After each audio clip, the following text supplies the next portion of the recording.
ನಮಸ್ಕಾರ. ದಿನಾಂಕ 23/2/2026ರಂದು ಛತ್ರಪತಿ ಶಿವಾಜಿ ಮಹಾರಾಜರ ಜಯಂತ್ಯೋತ್ಸವದ ಅಂಗವಾಗಿ ಹಮ್ಮಿಕೊಂಡಂಥ ಏನು ಮೆರವಣಿಗೆಯಲ್ಲಿ ಬಾಗಲಕೋಟ್ ನಗರದಲ್ಲಿ ನಡೆದಂಥ ಘಟನೆಗೆ ಟಿಪ್ಪು ಕ್ರಾಂತಿ ಸೇನೆ ಸಂಘಟನೆಯು ತೀವ್ರವಾಗಿ ಖಂಡಿಸುತ್ತಿದೆ. ಬಾಗಲಕೋಟ್ ನಗರವು ಶಾಂತಿಯುತ ಮತ್ತು ಸೌಹಾರ್ದತೆಗೆ ಹೆಸರಾದಂಥ ನಾಡು. ಯಾಕಪ್ಪ ಅಂತಂದರೆ ನಮ್ಮಲ್ಲಿ 12ನೇ ಶತಮಾನದ ಶರಣರು, ಸೂಫಿಗಳು, ಸಂತರು ನಡೆದಾಡಿದಂಥ ನಾಡು. ಇಲ್ಲೆಲ್ಲರೂ ಕೂಡ ಭಾವೈಕ್ಯತೆಯಿಂದ, ಯಾವುದೇ ಜಾತಿ ಧರ್ಮ ಇಲ್ಲದೆ ಭಾವೈಕ್ಯತೆಯಿಂದ ಇಲ್ಲಿ ಬಾಳ್ತಾ ಇದ್ದಾರೆ.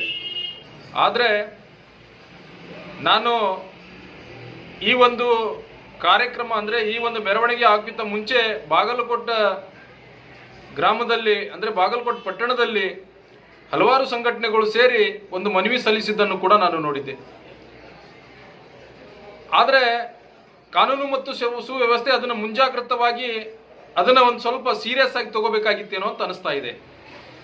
ಯಾಕಪ್ಪ ಅಂತಂದರೆ ಮೆರವಣಿಗೆಯು ಹೊಂಟಂಥ ಸಂದರ್ಭದಲ್ಲಿ ಮಸ್ಜಿದ್ ಸಮೀಪ ಬಂದಾಗ, ಪಂಕಾ ಮಸ್ಜಿದ್ ಸಮೀಪ ಬಂದಾಗ ಕಿಡಿಗೇಡಿಗಳು ಏನು ಕಲ್ಲೆಸ್ತರು ಮತ್ತು ಚಪ್ಪಲಿ ಎಸ್ತರು, ಅದು ಒಂದು ಬಹಳ ಒಂದು ಹೀನಾಯವಾದ ಕೃತ್ಯ. ಅದನ್ನು ಆಗಬಾರ್ದು, ಮಾಡಬಾರ್ದು. ಕಾನೂನನ್ನು ಕೈಗೆ ಎತ್ಕೊಳ್ಳಿಕ್ಕೆ ಯಾರಿಗೆ ಕೂಡ ಅವಕಾಶ ಇಲ್ಲ.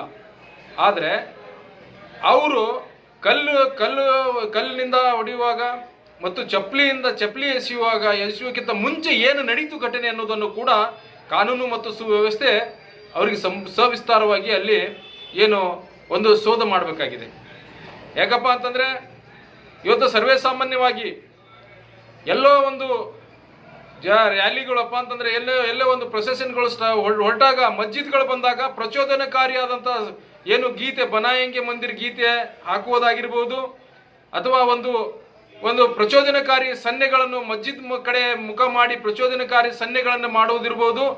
ಇದು ಬೇರೆ ಅನ್ಯ ಕೋಮಿನವರಿಗೆ ಕೆರಳಿಸುವಂಥ ಕೆಲಸ ಯಾರು ಮಾಡ್ತಾ ಇದ್ದಾರಲ್ಲ ಅಂಥವ್ರನ್ನು ಕೂಡ ಪತ್ತೆ ಹಚ್ಚಿ ಒದ್ದು ಒಳಗೆ ಹಾಕುವಂಥ ಕೆಲಸ ಕಾನೂನು ಸುವ್ಯವಸ್ಥೆ ಮಾಡಬೇಕಂತ ಈ ಸಂದರ್ಭದಲ್ಲಿ ನಾನು ಹೇಳಕ್ಕೆ ಇಷ್ಟಪಡ್ತಾ ಇದ್ದೀನಿ. ಅದಾದ ನಂತರ ಕಾನೂನು ಸುವ್ಯವಸ್ಥೆ ಕಟ್ಟುನಿಟ್ಟಾಗಿ 144 ಕಲಂ ಜಾರಿ ಮಾಡಿದ್ರೂ ಕೂಡ ಅಮಾಯಕ ಜನರ ಮೇಲೆ ಕಲ್ಲೆಸೆಯುವಂಥದ್ದು, ಅಮಾಯಕ ಜನರ ಅಂಗಡಿಗಳ ಮೇಲೆ ಕಲ್ಲೆಸೆಯುವಂಥದ್ದು, ಮತ್ತೆ ಅವರ ಹಣ್ಣಿನ ಅಂಗಡಿಗಳ ಮೇಲೆ, ತರಕಾರಿ ಅಂಗಡಿಗಳ ಮೇಲೆ, ಅಮಾಯಕ ಜನರ ಮೇಲೆ ಕಲ್ಲೆಸೆದು ಭಯದ ವಾತಾವರಣ ಉಂಟು ಮಾಡ್ತಾ ಇದ್ದಾರಲ್ಲ, ಅಂಥವ್ರು ಯಾರೇ ಇರ್ಬೋದು, ಅವರಂತ ಯಾವುದೇ ಸಂಘಟನೆಯವರು ಇರ್ಬೋದು, ಯಾವುದೇ ಧರ್ಮದವರು ಇರ್ಬೋದು, ಅಂಥವರನ್ನು ಒದ್ದು ಬುದ್ಧಿ ಕಲಿಸಬೇಕು ಅಂತೇಳಿ ಈ ಸಂದರ್ಭದಲ್ಲಿ ನಾನು ಅಲ್ಲಿ ಬಾಗಲಕೋಟೆ ಜಿಲ್ಲಾ ಪೊಲೀಸ್ ವರಿಷ್ಠಾಧಿಕಾರಿಗಳಿಗೆ ಮತ್ತು ಗೃಹ ಸಚಿವರಿಗೆ ಮತ್ತು ಈ ಕರ್ನಾಟಕ ರಾಜ್ಯ ಸರ್ಕಾರಕ್ಕೆ ನಾನು ಈ ಮುಖಾಂತರ ಒತ್ತಾಯ ಮಾಡ್ತಾ ಇದ್ದೀನಿ. ಗ್ರಾಹಕರ ಸ್ಯಾಟಿಸ್ಫ್ಯಾಕ್ಷನ್ ನಲ್ಲಿ ನಂಬರ್ 1 ತೃಪ್ತಿಕರ ದೈಹಿಕವಾದ ಹುಮ್ನಾಬಾದ್ನ ಎಸ್ವಿ ಟಿವಿಎಸ್ ಶೋರೂಮ್ ನಿಮಗಾಗಿ ತರುತ್ತಿದೆ ಹೊಸ ಮಾಡೆಲ್ಗಳ ಹೊಸ ಬೈಕ್ಗಳು. ಇಲ್ಲಿ ಟಿವಿಎಸ್ ನ ಸ್ಪೇರ್ ಪಾರ್ಟ್ಸ್ ಹಾಗೂ ಸರ್ವಿಸ್ ಕೂಡ ಲಭ್ಯ. ಹಾಗಿದ್ರೆ ತಡೆಯಾಕೆ ಹಿಂದೆ ಭೇಟಿ ನೀಡಿ, ನಾಗಲಕ್ಷ್ಮಿ ದಾಬಾ ಹತ್ತಿರ, ಗುಲ್ಬರ್ಗಾ ರೋಡ್, ಹುಮ್ನಾಬಾದ್. ಹೆಚ್ಚಿನ ಮಾಹಿತಿಗಾಗಿ ಸಂಪರ್ಕಿಸಿ 8494951009. ಫ್ಲಾಟ್ ಖರೀದಿಸುವ ಪ್ಲಾನ್ ಇದ್ದೀರಾ?